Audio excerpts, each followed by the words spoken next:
السلام علیکم۔ انسان کی ایک فطرت ہے جی کہ ہر اس چیز کو مانتا ہے، ہر اس چیز کو ایکسیپٹ کرتا ہے جو اس کی عقل کے معیار پہ پورا اترے، جو اس کی سمجھ میں آئے، اور جو اس کی سمجھ سے بالا تر چیز ہو اسے وہ نہیں مانتا یا اسے وہ ایکسیپٹ نہیں کرتا کہ وہ چیز نہیں ہے، وہ چیز ایگزسٹ نہیں کر رہی۔ لیکن معجزہ اسے کہتے ہیں جو انسان کی سمجھ سے بالا تر ہو، جسے عقل جو ہے وہ جج نہ کر سکے، اس کو ایکسپلین نہ کر سکے، اسے معجزہ کہا جاتا ہے۔ تو آج کا جو ٹاپک ہے ہمارا، وہ ہم اسی حوالے سے بات کریں گے، ہمارے پیارے نبی حضرت محمد مصطفیٰ صلی اللہ علیہ وآلہ وسلم کا ایک معجزہ جسے معراج النبی کہتے ہیں، معراج النبی صلی اللہ علیہ وآلہ وسلم، جو 27ویں رجب کو پیش آیا۔ اللہ تعالیٰ قرآن مجید میں بیان کرتا ہے کہ ہر عیب سے پاک ہے وہ ذات جو اپنے بندہ خاص کو رات کے ایک قلیل وقفے میں مسجد حرام سے مسجد اقصیٰ تک لے گیا، جس کے ارد گرد ہم نے برکتیں رکھی ہیں تاکہ ہم اس بندے کو اپنی نشانیاں دکھائیں۔ بے شک وہی سننے والا اور دیکھنے والا ہے۔ اب اس آیت کے مفہوم کے حوالے سے جب ہم بات کرتے ہیں، اس آیت میں جو نشاندہی کی گئی ہے کہ آپ صلی اللہ علیہ وآلہ وسلم کو ایک مختصر سے رات کے لمحے میں مسجد حرام سے مسجد اقصیٰ تک کا سفر کروایا گیا، اور جب ہم احادیث میں جاتے ہیں تو اس کی مزید ایکسپلینیشن ہمیں ملتی ہے کہ اس سے آگے جو ساتوں آسمانوں کا سفر اور سدرۃ المنتہا تک جو آپ صلی اللہ علیہ وسلم کا جو سفر تھا، وہ ساری ایکسپلینیشن ہمیں ملتی ہے۔ خیر، میں چونکہ عالم دین نہیں ہوں تو میں اس پورے واقعے کی ڈیٹیل میں نہیں جاؤں گا، کیونکہ میں سمجھتا ہوں کہ یہ بہتر ہے، مناسب یہی ہے کہ ایک عالم دین اس پورے واقعے کو ایکسپلین کرے، کیونکہ کسی بھی جگہ کوئی کوتاہی ہو تو وہ اللہ تعالیٰ ہمیں اس سے محفوظ رکھے۔ خیر، میں اس کی سائنٹیفک ایکسپلینیشن کی طرف جاؤں گا۔ اس کی جو فزکس ہے، اس کی فزکس کیا ہے، اس کے اوپر ہم بات کریں گے جی۔ واقعہ جو ہے وہ اگر مختصر میں آپ کو بتا سکوں کہ نبی پاک صلی اللہ علیہ وسلم کو اللہ تعالیٰ نے رات کے ایک چھوٹے سے لمحے میں جو ہے وہ سیر کروائی مسجد حرام سے مسجد اقصیٰ تک، اور اس کے بعد پھر آگے ساتوں آسمانوں کی، سدرۃ المنتہا اور جنت کی سیر کروائی گئی۔ کچھ روایات کے مطابق آپ نے وہاں پہ چند دن گزارے، کچھ کے مطابق آپ نے وہاں پہ مہینے گزارے۔ اچھا جی، جیسا کہ آپ لوگ جانتے ہیں سب کہ آپ صلی اللہ علیہ وسلم نے جب واپسی کی تو آپ کا بستر اسی طرح گرم تھا، جو کنڈی تھی وہ اسی طرح ہل رہی تھی، وضو کا پانی اسی طرح گر رہا تھا۔ تو یہ سب کیسے ممکن ہے؟ اور اس ٹائم پہ بھی جو مشرکین تھے انہوں نے اس چیز کو ایکسیپٹ نہیں کیا۔ کئی کہتے رہے کہ جی آپ نے یہ سفر روحانی کی ہے، جبکہ باقاعدہ احادیث سے اس کا ہمیں ثبوت ملتا ہے کہ آپ نے یہ روحانی اور جسمانی دونوں حوالوں سے یہ سفر پورا طے کیا۔ تو ہم جو ہے اس کی جو فزکس ہے کہ یہ جو زمین کا جو وقت ہے وہ رک کیسے گیا، اور آپ نے اتنا ٹائم گزارا اور اس کے بعد بھی جو زمین کا وقت ہے وہ رکا کیوں رہا۔ تو اس کی جو ایکسپلینیشن ہے اس کی طرف ہم چلتے ہیں، اس کو ایکسپلین کرتے ہیں جی 1905 میں ایک بڑا مشہور سائنسدان ہے فزکس کے حوالے سے، فیمس سائنٹسٹ البرٹ آئنسٹائن، اس نے ایک تھیوری پیش کی، اسپیشل تھیوری آف ریلیٹیوٹی۔ جو اسپیشل تھیوری آف ریلیٹیوٹی ہے وہ اس پروسیس کو، اس فینومینا کو بڑے اچھے طریقے کے ساتھ ایکسپلین کرتی ہے۔ اس کے جو ریزلٹس ہیں وہ اس کو ایکسپلین کرتے ہیں کہ جو ہماری سمجھ میں جو باتیں نہیں آ رہی وہ چیزیں ہمیں اس کے ریزلٹ سے ملتی ہیں، اور یہ باقاعدہ اپلیکیبل ریزلٹس ہیں، یہ ہم ریئل لائف میں اپلائی کرتے ہیں، اور ان ریزلٹس کے حوالے سے جو ہے وہ باقاعدہ پروف موجود ہیں۔ تو جسٹ ہم ریزلٹس کی بات کر رہے ہیں جی، اس میں جو پرٹیکولرلی اس ایونٹ کے حوالے سے جو بات ہو رہی ہے میں اس پہ بات کروں گا۔ ایک ایکویشن ہے جی آئنسٹائن کی، یہ آپ کو نظر آ رہی ہے، T is equal to T naught divided by 1 minus V square over C square، جس میں T naught ہم کہہ دیتے ہیں کہ that is the time in rest frame یا اسٹیٹک فریم میں جو ٹائم ہے، اور T is the time in moving frame, کہ اگر کوئی آبجیکٹ جو ایک موونگ فریم میں ہے، ایک ایسے فریم میں ہے جو کہ موو کر رہا ہے، اس میں موو کر رہا ہے، تو یہ اس کے لیے یہ ریلیشن ہے، اور یہ اسٹیٹک فریم کے حوالے سے یہ ٹی نوڈ ہے۔ تو اب ہم اس میں وی جو ہے اس آبجیکٹ کی سپیڈ ہے جس پہ ہم ٹریول کر رہے ہیں، اور سی کسے کہتے ہیں؟ سی کہتے ہیں جی سپیڈ آف لائٹ کو، جس کی ویلیو جو ہے وہ ہم جانتے ہیں کہ وہ تقریباً ہوتی ہے 3 × 10⁸ میٹر پر سیکنڈ۔ ٹھیک ہے جی۔ تو اب اگر ہم اسی چیز کو ایکسپلین کرنا چاہیں کہ اب آئنسٹائن کی تھیوری یہ کہتی ہے کہ اگر کوئی بھی آبجیکٹ ایک موونگ آبجیکٹ میں موجود ہے جو کہ تقریباً سپیڈ آف لائٹ کے قریب سپیڈ سے موو کر رہا ہے، تو اس کے لیے جو ٹائم ہے وہ بڑھ جاتا ہے، جو ٹائم ہے اس کے لیے وہ ایکسٹینڈ کر جاتا ہے، جسے ٹائم ڈائلیشن کا ورڈ اس کے لیے استعمال کیا جاتا ہے جی۔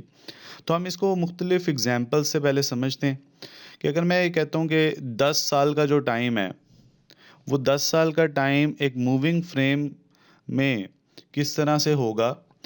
آپ سپوز ایک اسپیس شپ میں موو کرتے ہیں، اس اسپیس شپ کی جو سپیڈ ہے وہ تقریباً 80% آف سپیڈ آف لائٹ ہے، مطلب 0.8 آف سی کہہ سکتا ہوں میں۔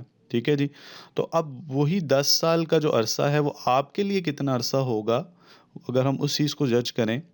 تو یہاں پہ 10 آپ پٹ کریں، وی کی جگہ 0.8، تو وہ اس کو سولو کریں گے تو 0.8 اسکوائر، وہ سی اسکوائر کینسل آؤٹ ہو گیا جی۔ تو یہاں سے جو ہمیں اس کا رزلٹ ملتا سولو کر کے وہ 16 ایئرس کا۔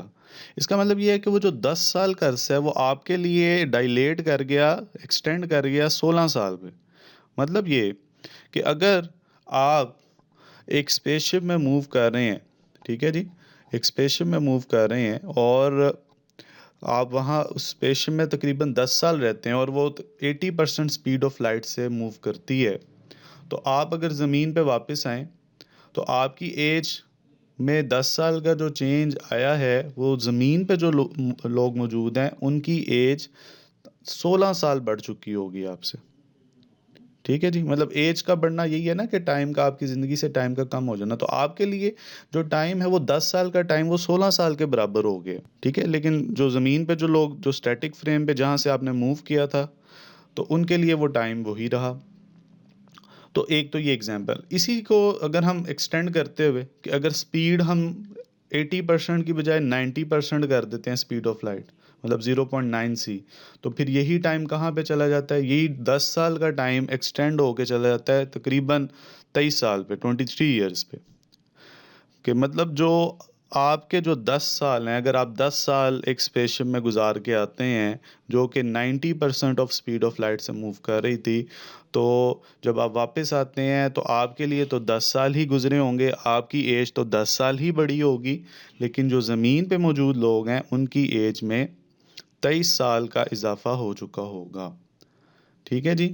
اور اگر ہم یہ کہتے ہیں کہ ایک ایسا آبجیکٹ جو کہ 100% سپیڈ آف لائٹ سے موو کرتا ہے، وی سی کے برابر ہے، جو کہ یہ واقعہ معراج میں ہم کہتے ہیں کہ نبی پاک صلی اللہ علیہ وآلہ وسلم نے جس سواری پہ سفر کیا تھا، جسے براق کہتے ہیں، تو روایات کے حساب سے وہ it travels with speed of light یا مور دین اسپیڈ آف لائٹ، مطلب یہ خیر اس پہ مختلف علماء کی جو ہیں وہ ڈفرینٹ جو ہے وہ اس کے حوالے سے ایکسپلینیشنز موجود ہیں، لیکن اگر میں کہتا ہوں چلیں speed of light, if it travels with speed of light, تو وہ جو ٹائم ہے جی وہ اس پہ کیا اثر آئے گا؟ دیکھیں ذرا، ٹی اگر جیسے سپوز وہی ایگزامپل لیتے ہوئے 10 ہے، تو اوپر سی آ گیا، نیچے بھی سی اسکوائر کینسل آؤٹ ہو گیا جی، تو یہاں پہ آ گیا 1 - 1 0، سم تھنگ اوور 0 میتھمیٹیکلی ہم کہتے ہیں کہ یہ کس کے برابر ہوتا ہے؟ انفینٹی کے برابر ہوتا ہے، مطلب ٹائم آپ کے لیے کتنا ہو گیا جی؟ انفائنائٹ ہو گیا۔ ٹھیک ہے جی۔ تو آپ جتنا بھی وقت گزاریں آپ کے لیے ٹائم گزر ہی نہیں رہا۔ ٹائم انفائنائٹ ہونے کا مطلب یہ ہے کہ سب کچھ رک گیا ہے، آپ جتنا مرضی ٹائم گزاریں، آپ سب کچھ جو ہے وہ آپ کے لیے سٹاپ ہو گیا ہے۔ تو یہی وہ چیز ہے، یہی وہ ایکسپلینیشن ہے جو کہ اس واقعے کے حوالے سے ملتی ہے، اور جو اس وقت کے لوگوں نے تو اس کو ایکسیپٹ نہیں کیا، لیکن یہ تقریباً ہم اگر جاتے ہیں کہ 1905 میں یہ تھیوری آئی تھی، تو آلموسٹ 115 سال پہلے جو ہے یہ ہمیں اس کی ایکسپلینیشن اس تھیوری سے ملتی ہے جسے آج ساری دنیا مانتی ہے. اور اب خیر اب کی سائنس تو اس کے باقاعدہ پروفز کی طرف جا رہی ہے کہ کیا یہ ممکن ہو سکتا ہے. اس میں اسٹیفن ہاکنگس کی بھی کچھ تھیوریز ہیں, وہ بھی ہم اپلائی کرتے ہوئے ہم یہ فائنڈ کرنا چاہ رہے ہیں کہ کیا ایسا ممکن ہے, کیا پریکٹیکلی ایسا پاسبل ہے یا نہیں. ٹھیک ہے جی. اچھا, پھر ایک اور رزلٹ جو ہے وہ اسی چیز کو ایکسپلین کر رہا ہے. یہ لینتھ کے حوالے سے ہم یہ کہتے ہیں کہ آپ نے جب سفر کیا, جو براق کی جو سپیڈ ہے, تو فاصلوں کا سمٹ جانا, تو فاصلوں کا سمٹ جانا بھی ہمیں ایک ایکویشن جو اس کی ملتی ہے آئنسٹائن کی, کہ لینتھ کی وہ ایکویشن ہے L = L نوٹ 1 - v²/c². تو اگر ہم کہتے ہیں کہ v اسپیڈ آف لائٹ کے برابر ہو جائے گا تو لینتھ 0 ہو جائے گی. مطلب دو ڈفرینٹ پوائنٹس کے درمیان جو ڈسٹینس ہے, جو لینتھ ہے, وہ 0 ہو گئی ہے. کہ اگر کوئی آبجیکٹ اسپیڈ آف لائٹ سے موو کر رہا ہے تو فاصلے سمٹ گئے ہیں, ختم ہو گئے ہیں. ٹھیک ہے جی. تو جو کروڑوں میل کا جو فاصلہ ہے, اگر میں اس کو مطلب میلز میں نہ دیکھوں تو ہم اس کے لیے لائٹ ایئر ایک فزکس میں یونٹ یوز کرتے ہیں.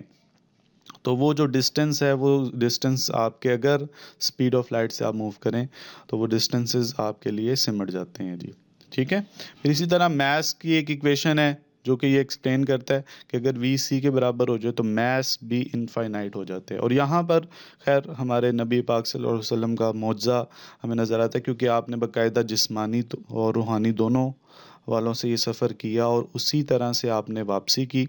تو کسی بھی عام انسان کے لیے یہ ممکن نہیں ہے, یہ پاسبل نہیں ہے. ٹھیک ہے. یہ ہمارے نبی پاک صلی اللہ علیہ وسلم کی شان ہے, اور آپ کی جو شان ہے اس کے لیے ہم جتنا بھی بیان کرنا چاہیں وہ کم ہوگا. ٹھیک ہے جی. تو خیر یہ ایک چھوٹی سی ویڈیو, ایک چھوٹی سی کاوش تھی کہ نبی پاک صلی اللہ علیہ وسلم کی شان میں جو ہے وہ ایک نذرانہ عقیدت پیش کیا جائے. آخر میں بس ایک ہی بات کہوں گا, جو معراج محمد ہے اس نے بہت ساری چیزوں کو ہمارے سامنے بیان کیا ہے. ایک بڑا مشہور شعر ہے معراج محمد صلی اللہ علیہ وآلہ وسلم کے حوالے سے, کہ معراج محمد نے کیا راز جو افشاں, وہ راز خلاؤں سے ہوا پوچھ رہی ہے. پھیلائے ہوئے گوشۂ دامن تجسس, سائنس بھی محمد کا پتہ پوچھ رہی ہے. ٹھیک ہے جی. بہت شکریہ. انشاءاللہ نیکسٹ ویڈیو میں آپ سے ملاقات ہوگی. اللہ حافظ.